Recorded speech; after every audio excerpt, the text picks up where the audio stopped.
2016년도에 제작한 작품이고요. 제가 그 예전에 한 20년 전에는 1990년대 초반에는 디지털 작업을 했었어요. 그러다가 2000년서부터 이제 페인팅을 주로 이제 하다가 다시 시작한 첫 번째 그 파나 작품이에요. 그거는 이제 파나 중에 드라이 포인트라고 하는 기법으로 제작한 파나 작품인데, 드라이 포인트는 그 얇은 그 쇠판 같은 것을 못이나 솜것 같은 걸 아주 날카로운 그 송곳으로 긁어서 표현하는 어떤 그런 아주 원초적인 기법이라고 할까요? 그런 기법으로 제작한 판화입니다. 그 판화의 내용은 덕수궁이나 경복궁 아니면 창덕궁 뭐 이런 우리나라 옛날 궁궐들을 다녀오고 거기에 있는 풍경들을 담아온 어떤 사진을 바탕으로 해서 제작을 했는데, 지금 이 시점에서 궁궐이라고 하는 그 공간 자체는 도심의 어떤 의미를 상실한, 어떻게 보면 도시인들의 어떤 공원 같은 느낌,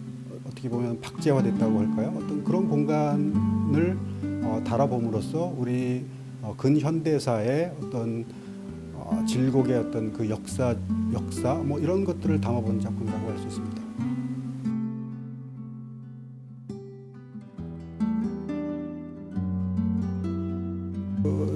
미술관 쪽에서 이제 지난번 그 트리엔날레 때 대상을 받았던 작가에게는 개인전 기회를 주어주는데요. 그래서 미술관 한쪽에 작은 그 공간을 저에게 내줬어요. 그래서 거기서 작품 그 주제는 크게 두 가지가 있는데, 하나는 그 2018년도 지난번 트리엔날레 때 냈던 작품들 우리 전체가 다 간 것이 아니기 때문에 그때 연결됐던 시리즈 했던 나머지 작품들하고, 그리고 그 이후에 제작한 새로운 그 나의 슬픔 프로젝트라고, 이것은 젊은 그 학생들이 가지고 있는 그런 고민거리 이런 것들을 제가 인터뷰를 했어요. 그 인터뷰했던 장면들을 영상을 다시 그 보고, 그리고 그 사람들이 했던 말이나 이런 것들을 다시 언어로 표현을 하면서 어떤 그 인터뷰하는 장면들, 얼굴들은 파고 새기고 하면서 다시 또 지우고 여러 가지 그 어떤 작업들을 진행을 하면서 거기에 쌓여진 어떤 그런 이미지의 궤적 뭐 이런 것들을 같이 다루면서 우리 시대의 어떤 그런 고민들 이런 것들이 단편적인 어떤 그런 것이긴 하지만 한 명 한 명의 어떤 그런 그 인터뷰 내용을 모아서 어떻게 보면은 큰 어떤 그런 이 시대의 어떤 아픔이나 어려움 뭐 이런 것들을 잡아내려고 하는 그런 주제를 다뤘습니다.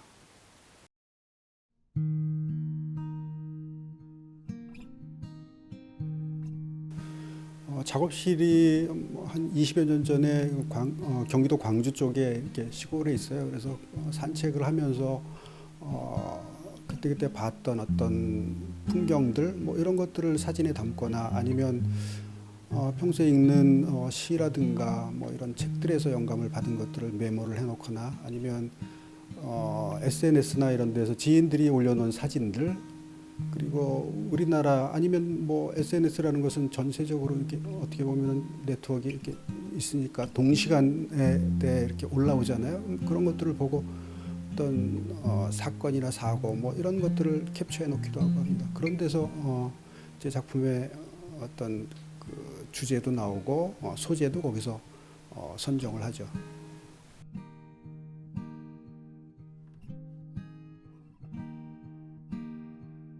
제 작품의 내용은 사실 굉장히 크게 보면 한 10년 단위로 이렇게 쭉 변해 오는 것 같아요. 대학을 다닐 때, 그리고 대학을 갓 졸업한 이후에는 주로 그때는 사회적인 내용이 많이 담겨 있었어요. 그러니까 도심 속에 작업실이 있어서 도심에 있는 뭐 위험물 저장 탱크나 하수도 뭐 이런 것들, 전봇대, 사고 난 차들 뭐 이런 것들이 제 작품의 소재였었어요. 그리고 주제이기도 하고 그랬는데, 작업실이 이제 시골로 가면서 자연스럽게 자연을 담게 됐는데, 그 자연이라는 것이 어떻게 보면 우리는 일상생활을 하면서 우리 주변에 있지만 그냥 잊고 살죠. 그랬다가 어느 날 갑자기 이렇게 바깥으로 나가면은 자연의 어떤 그런 아름다움이나 이런 것들이 눈에 보이죠. 그래서 아주 자그마한 풀을 이렇게 커다랗게 확대하는 작업도 했었고 주기적으로 쭉 변해오다가 최근에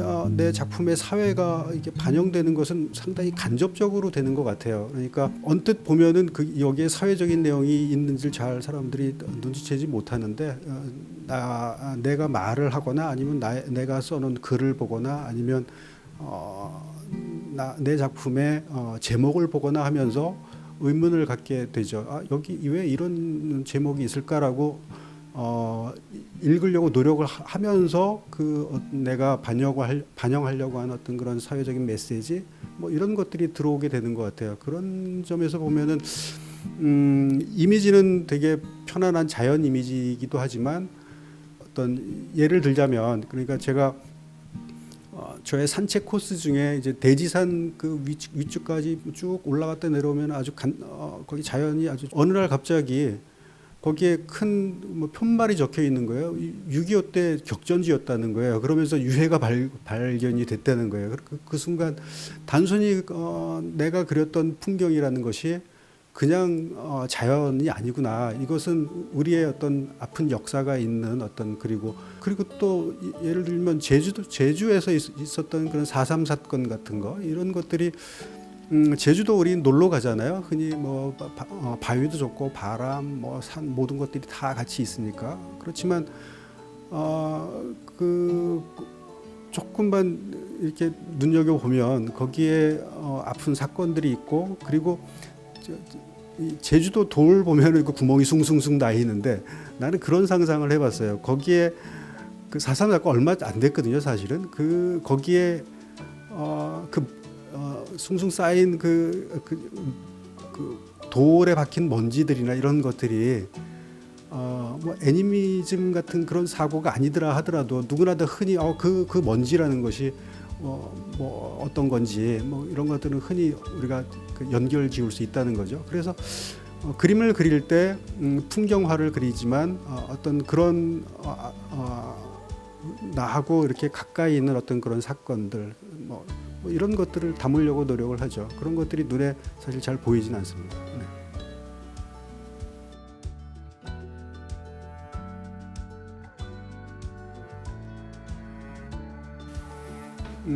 판화의 매력이라고 한다면 판을 통해서 만드는 그림이기 때문에 여러 장 만들 수 있다는 장점이 있고요. 그렇기 때문에 민주적이다 이렇게 표현을 하기도 하죠. 그리고 또 간접적으로 표현을 할 수가 있죠. 그러니까 페인팅처럼 직접적으로 물감을 붓으로 찍어서 그리는 그림하고는 근본적으로 달라요. 그래서 일단 판을 만들고 그 다음에 판에 어떤 여러 가지 어떤 기법적인 것들을 거기서 구현을 해야 되고 찍는 과정까지 어떻게 보면 되게 이 프로세스 자체가 되게 중요한 매체예요. 그래서 되게 현대적인 매체고 어떻게 보면은 아주 원시적인 그런 매체임에도 불구하고 현대에 다시 또 이렇게 부각되는 그런 기법이라고 할 수 있는데 저는 거기에 더해서 판화는 굉장히 그리는 것보다 어떤 판에 새긴다고 할까요? 훨씬 더 처절하잖아요. 새긴다고 한다면. 그래서 예를 들어서 뭐 그 몸에 타투를 한다 이러면은 몸에 그림을 그리는 것보다는 훨씬 더 장식적이지 않고 보다 근본적이고 지울 수 없는 어떤 흔적을 남기고 한다는 그런 의미에서 조금 더 작가에게 있어서 판화의 매체란 많이 찍어내고 간접적이고 아름답고 이런 거 이전에 보다 근본적인 표현을 할 수 있다. 뭐 그런 장점이 있다고 생각합니다.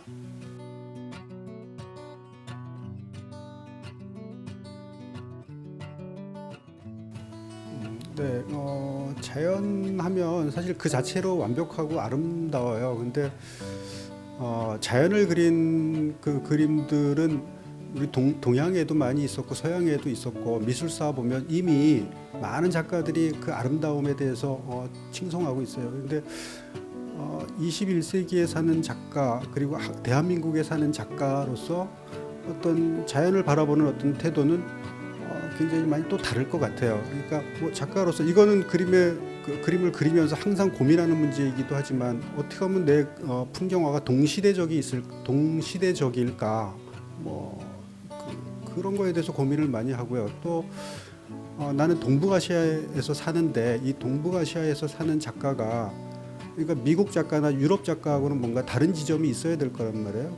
그러면은 자연을 바라보는 태도나 시각 이런 것들이 달라야 된다고 생각을 해요. 그런 것들은 대단히 또 어떻게 보면 그 인문적이기도 하지만 정치적이기도 한 문제인데 예를 들면 이렇게 우리하고 그 일본 사이에 바다는 사실 똑같은 바다인데 그거를 동해로 부르냐 일본해로 부르냐 굉장히 정치적인 문제죠. 그리고 그거는 그 어디에서 태어났느냐에 따라서 바라보는 시각이 전혀 다를 수 있어요. 그리고 백두산이라는 것도 마찬가지죠. 나는 백두산을 이제 중국을 통해서 가봤는데 장백산이라고 하거든요. 장백산을 그리는 태도와 백두산을 그리는 태도는 굉장히 다를 것 같아요.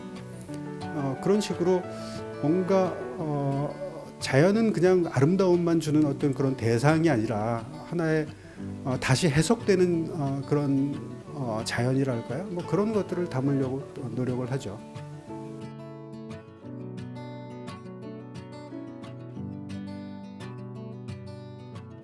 나는 그 교수이자 또 화가인데 내년이면 30년이 돼요. 이제 그만큼 어떻게 보면 세월이 지나가면서 작가이자 교수인 어떤 그런 직업을 갖는다는 것이 상당히 병행하는 것이 어렵다 뭐 이런 생각을 하면서도 근데 아직까지도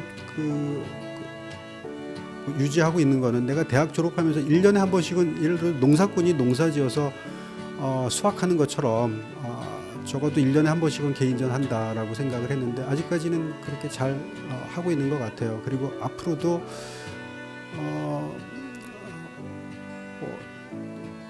이게 얼만큼 어떤 작가로서의 그 영향력을 끼칠지는 모르겠지만 내가 지킨 약속은 끝까지 지키려고 노력을 할 것 같고요. 그리고 조금 더 이건 작가로서 조금 더 큰 작가가 돼야 되겠다 그런 생각을 하고 있습니다. 그리고 우리 학생들한테 당부하고 싶은 얘기는 상당히 많이 있는데 딱 한 얘기만 해주고 싶어요. 그러니까 우리 대학이 특히 이제 직업 양성 학교지만 그 직업이라는 것이 사실은 대학 때 공부하는 어떤 그런 것들을 가지고 평생 이제 먹고 사는 거예요. 그러니까 중고등학교 때 공부하고는 굉장히 다른 거고 단순히 직업이라는 것 자체가 흔히 학생들하고 이야기를 해보면은 수입에 대한 것들은 굉장히 강조를 하는데 나는 거기에 플러스 자아 실현이라는 어떻게 보면은 굉장히 중요한 문제인데 사실은 자아 실현을 하는 거예요. 그러니까 내가 평생 하는 일이거든요. 지금